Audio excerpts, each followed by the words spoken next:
আমি দুঃখ পাবো তো পাবো কেন, আমি কষ্ট পাবো তো পাবো কেন, আমি আফসোস করবো তো করবো কেন, আমি তো আসার সময় কিছু আনিই নাই, খালি হাতে এনে এসেছি।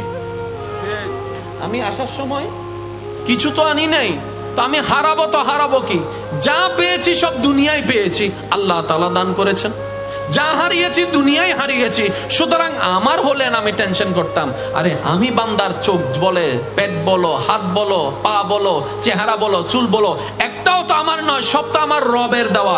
যেখানে আমি নিজেই আমার নই, এই দুনিয়াতে আমার বলতে আসলে কিছুই নাই, হারানোরও কোনো টেনশন নাই। বলেন সুবহানাল্লাহ। বান্দা যখন নিজের মনের ইচ্ছা দিয়ে রবের উপর ভরসা করে কাজ করতে থাকে, ওই কঠিন কাজও সহজ হয়ে যায়। বলেন সুবহানাল্লাহ।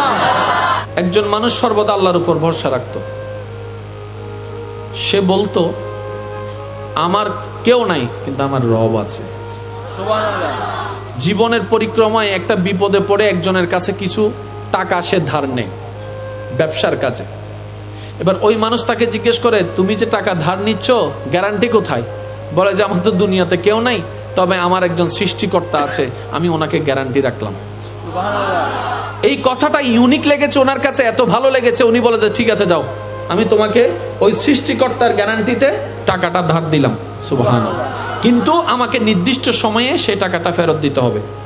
উনি ব্যবসার কাজে, আপনারা জানেন তৎকালীন সময়ে ওই নদী পথে ভ্রমণ করে ব্যবসার কাজে যাওয়া লাগতো, মাসকে মাস চলে যেত।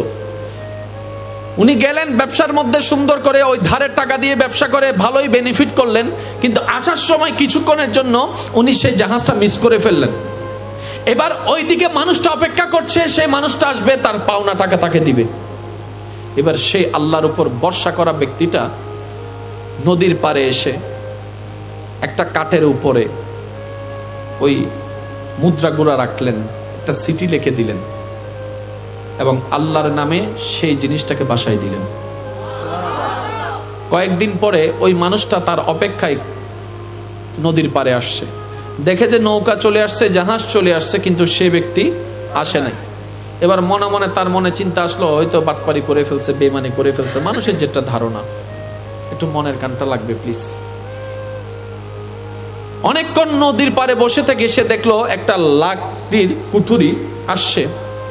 সে মনে মনে ভাবলো, যাক সে আসুক না আসুক, অন্তত এই লাকড়ির বোঝাটা যদি ঘরে নিয়ে যাইতে পারি, আগুন তো জ্বালাইতে পারবো।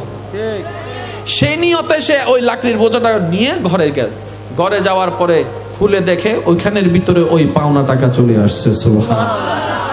কিছুদিন পরে ওই ব্যক্তিটা আবার নতুন করে কিছু টাকা জমিয়ে আবার আসলেন। নৌকাতে করে আসার পরে, জাহাজে করে আসার পরে যখন ওনার কাছে টাকাটা দিতে গেলেন, ভাই আমাকে ক্ষমা করবেন, আমি নির্দিষ্ট সময়ে এই কারণে আসতে পারিনি, আমি আপনার টাকাটা ওয়াদা মোতাবেক দিতে পারিনি, ধরেন আমি আপনাকে টাকা দিলাম। বলে যে কেন দিচ্ছেন, আপনার টাকা তো আমি পেয়েছি। বলে যে কি বলেন, আপনি আমার টাকা পেয়েছেন? বলে যে আপনি যেই রবকে গ্যারান্টি রেখেছেন, ওই রবে আমার কাছে পৌঁছাই দিয়েছে। সুবহানাল্লাহ। সাথে সাথে উনি কালিমা পড়ে মুসলমান হয়ে গেল। আমি শুধু বুঝাতে চাচ্ছি এতটুকু, আমাদের অন্তরটা যদি রবের উপর তাওয়াক্কুলের পাওয়ারটা যদি আমরা একটু বাড়াই দিতে পারি, বেশি কিছু লাগবে না, এটার জন্য কোনো আপনার খরচ নাই, শুধু এখান থেকে আত্মবিশ্বাসটা বাড়াইতে হবে। আমার আল্লাহ আছে, আমার আল্লাহ আছে, আমার আল্লাহ আছে। নবী রাহমাতুল লিল আলামিন তো এই শিক্ষাই দান করেছেন, হে আমার উম্মতেরা, যে কোনো মুসিবতে রবের উপর তাওয়াক্কুল রাখো। সুবহানাল্লাহ। আর একটু জোরে সুবহানাল্লাহ। এবার বলেন, রব কি বলেছেন? হাসবুনাল্লাহ, হাসবুনাল্লাহ। বান্দা আমি একাই যথেষ্ট তোর জন্য। এবার বলেন, আমার কাছে আসলে আপনি